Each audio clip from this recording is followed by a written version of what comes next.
There's a specific, comprehensive picture worth building today, drawing together the many separate threads this entire series has traced across dozens of previous conversations into one clear, organized map. It's the 7 distinct areas genuine healing after a narcissistic relationship actually requires addressing, each one connecting to specific conversations we've explored in depth throughout this series. Area 1. Your relationship with your own perception. Remember everything we've traced throughout this entire series about gaslighting specific damage, and about the sentence that reveals genuine self-trust. This represents perhaps the most foundational area requiring healing, because sustained gaslighting specifically targets your confidence in your own memory, your own observations, your own capacity to accurately understand what's actually happening around you. Healing here means gradually rebuilding trust in your own accurate perception, independent of external confirmation. Area 2. Your relationship with your own emotions. Connecting to everything we've traced throughout our conversation about why you feel fake around a narcissist. This area addresses the specific damage caused by constant editing between authentic internal experience and strategically managed external expression. Healing here means rebuilding the pathway between what you actually feel and what you allow yourself to express, gradually restoring access to authentic emotional life after sustained suppression. Area 3. Your capacity for genuine trust. Remember everything we've traced throughout our conversation about the one betrayal a super empath never forgives, and about earned trust versus blind trust.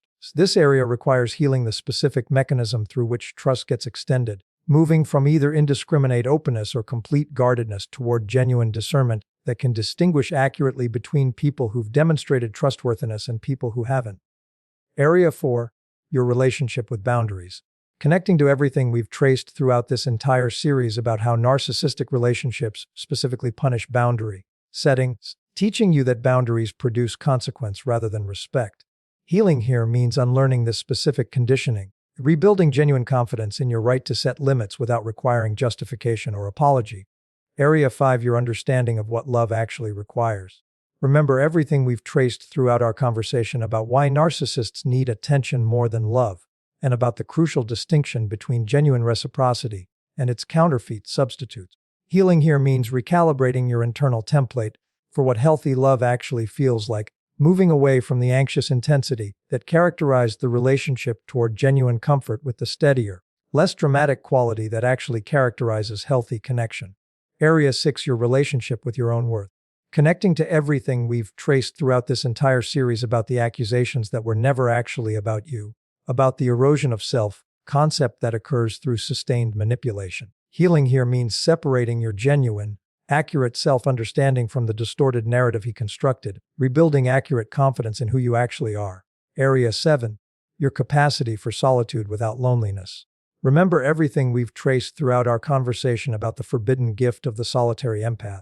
Healing here means developing genuine comfort with your own company, distinct from the anxious, urgent need for external validation that often develops through relationships characterized by inconsistent, conditional attention. Let's examine each of these 7 areas more closely, tracing not just what needs healing but why the healing process in each specific area tends to unfold according to its own particular timeline and its own particular challenges.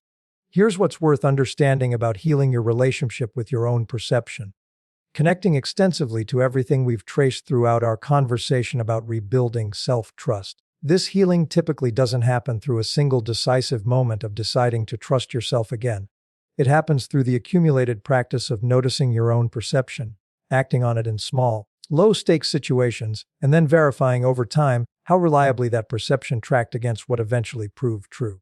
Remember what we discussed about documentation serving this exact purpose, creating a record that allows you to verify your own accuracy independent of anyone else's confirmation, gradually rebuilding evidence that your own mind can be trusted. Here's what's worth understanding about healing your relationship with your own emotions. Connecting to the specific mechanism we traced throughout our conversation about feeling fake around a narcissist. This healing often feels uncomfortable and unfamiliar before it feels natural, precisely because the pathway between authentic feeling and authentic expression has genuinely atrophied through disuse rather than being permanently damaged.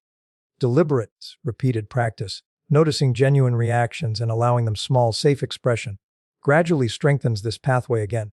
Though the discomfort during this rebuilding process shouldn't be mistaken for evidence that something remains broken rather than simply healing.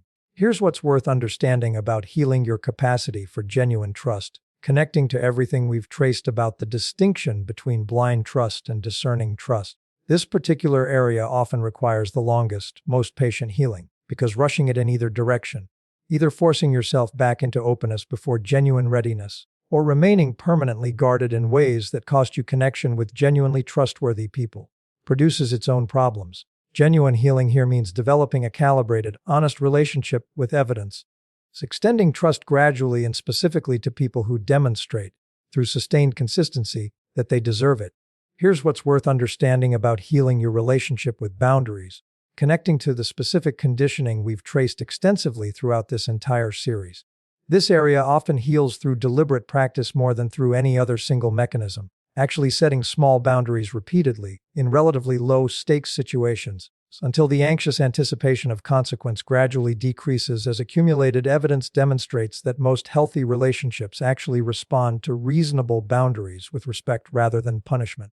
Here's what's worth understanding about recalibrating your understanding of love, connecting to everything we traced throughout our conversation about why available love can initially feel unfamiliar rather than comforting.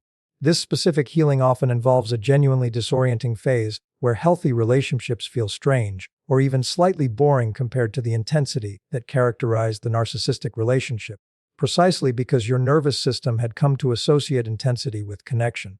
Genuine healing here means learning to tolerate and eventually appreciate calm, consistent presence as its own form of depth, rather than mistaking chaos for passion.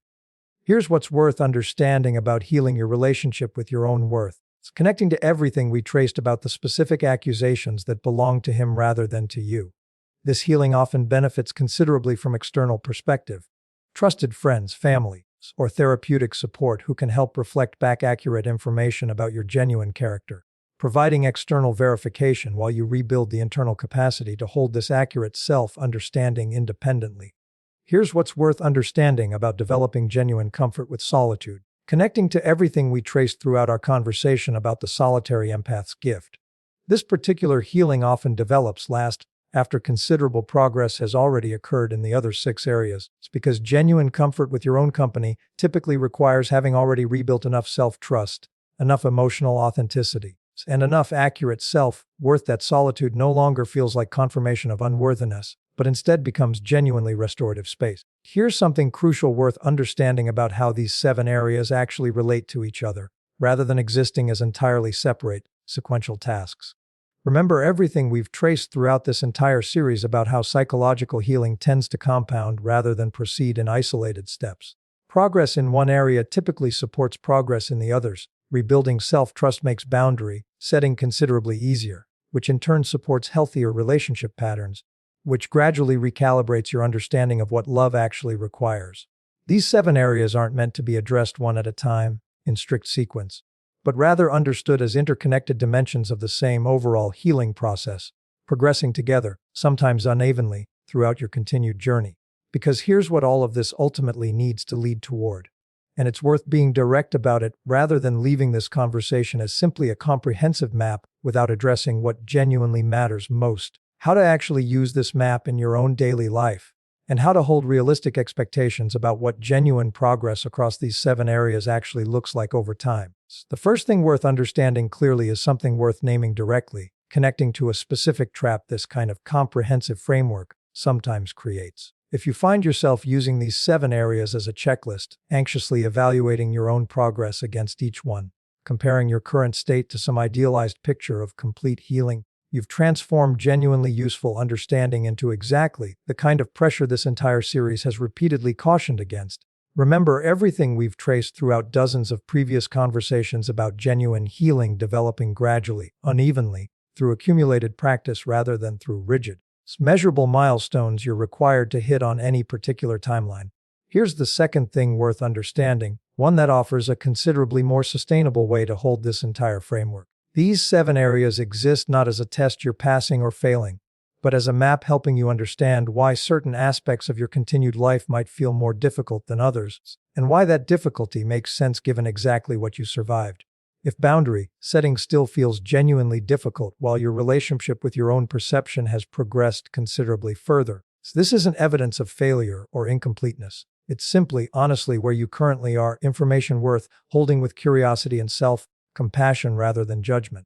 Here's the third thing worth understanding, one that connects to something we've emphasized throughout this entire series in countless different forms. Healing across these 7 areas doesn't require professional support in every single case, but it often benefits enormously from it, particularly given how comprehensive and how interconnected these areas genuinely are.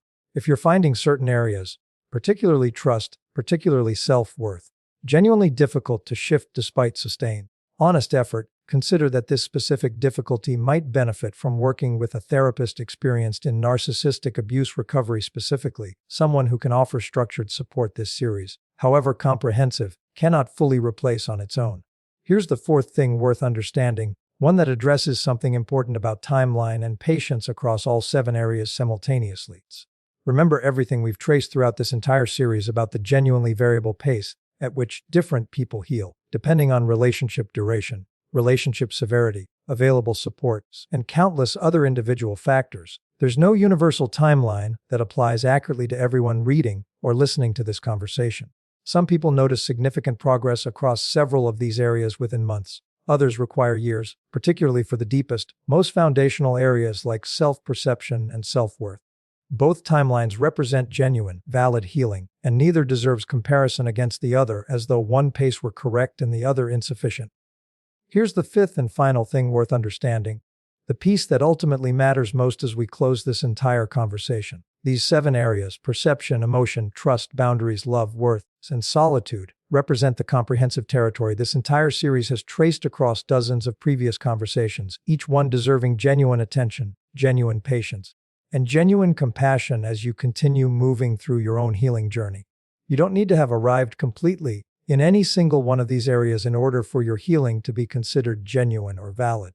You simply need to continue patiently and consistently doing the work each area requires, trusting that progress in one will continue supporting progress in the others, exactly as this entire series has traced throughout every conversation that came before this one. The relationship ended. The healing across these 7 interconnected dimensions continues not as a race toward some final complete destination, but as an ongoing, patient reclamation of exactly the capacities that narcissistic relationships specifically work to damage. Each small step forward in any one of these 7 areas represents genuine, meaningful progress worth honoring fully, regardless of how much further the complete journey might still require. You are already, right now, wherever you currently stand across these 7 areas, doing exactly what genuine healing actually requires, continuing forward, patiently, honestly, and entirely on your own timeline, toward a wholeness that remains, throughout every single stage of this process, genuinely permanently available to you.